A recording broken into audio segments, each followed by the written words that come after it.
একটু যাচাই বাছাই করে নিব। আর কোরবানি যখন কিনবো, কোরবানির গোস্তটা 3 ভাগে বিভক্ত করব। এটা উত্তম। 1 ভাগ নিজের জন্য, 2 ভাগের 1 ভাগ আবার আত্মীয় স্বজনের জন্য, আর 1 ভাগ পাড়া প্রতিবেশী গরিবদের জন্য, আশেপাশে। এইভাবে আমরা কি বন্টন করবো, এটা উত্তম। আর যে আমরা লোক যে গরু বানানোর জন্য যে লোক লাগে, গরু বানাইতে কয়েকজন লোকের প্রয়োজন হয়। এখন আমরা অনেক সময় দেখা যায় যারা গরুটা বানায় তাদের টাকা একটু কমাই দিয়ে গোস্ত একটু বাড়াই দিই, টাকা একটু কমাই দেই, যেহেতু সেও বলবে না, তার কোনো সমস্যা না, সমস্যা কিন্তু আপনার। লাখ লাখ টাকা দিয়ে কুরবানি দেবেন, একটু সমস্যার কারণে আপনার সব বরবাদ, নাকি একটাও পাইলেন না, শুধু গোস্ত খাওয়াইলো। এই জন্য বলতে বাধ্য হয়, কারণ আগে বললেও লাভ নাই, অনেকে আসে দেরি করে, এখনো আসে নাই। মাসালা বলার মতো সময় এখনো হয় নাই, মানুষের উপস্থিতি বলি আমি। সবাই আসতো 2 মিনিটে কথা শেষ হয়ে যেত। মাসালা এখন তো মাসালা এই করে বলার দরকার।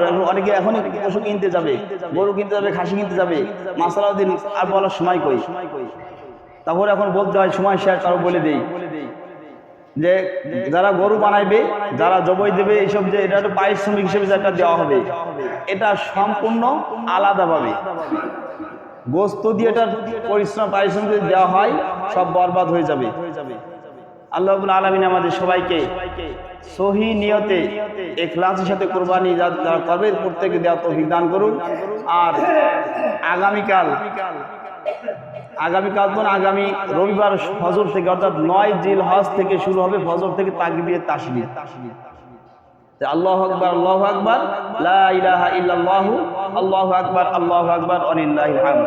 এটা 9 তারিখ থেকে 13 তারিখ আসর নামাজ পর্যন্ত, অর্থাৎ রবিবার ফজরের নামাজের পর থেকে শুরু হবে, ফজর নামাজ থেকে শুরু হবে, ফজর নামাজ 5 ওয়াক্ত নামাজ এভাবে শুরু থাকবে। ফরজ নামাজ শেষ করা, সালাম ফেরানোর সঙ্গে সঙ্গেই যদি ইমাম সাহেব ভুলেও যায়, মুক্তাদি ইমামের অপেক্ষায় থাকবেন না, কারণ ইমাম সাহেব ভুল করতে পারে, ভুলে যেতেই পারে সালাম ফেরানোর পরে। যার মনে থাকে সেই একটু আওয়াজ দিয়ে বলবেন, পাশে সবাই একটু আওয়াজ দিয়ে বলবে, অর্থাৎ পুরুষেরা কি একটু আওয়াজ দিয়ে বলবে, আর মহিলারা ঘরের মধ্যে নামাজ পড়ে সালাম ফরজ নামাজের পর আস্তে আস্তে, কোনো পরপুরুষের কানে যদি আওয়াজ না যায়, সেইভাবে আস্তে আস্তে কি তাকবীরে তাশরিক আমল করবে। এই আমলটা শুরু হবে রবিবার ফজরের নামাজ থেকে।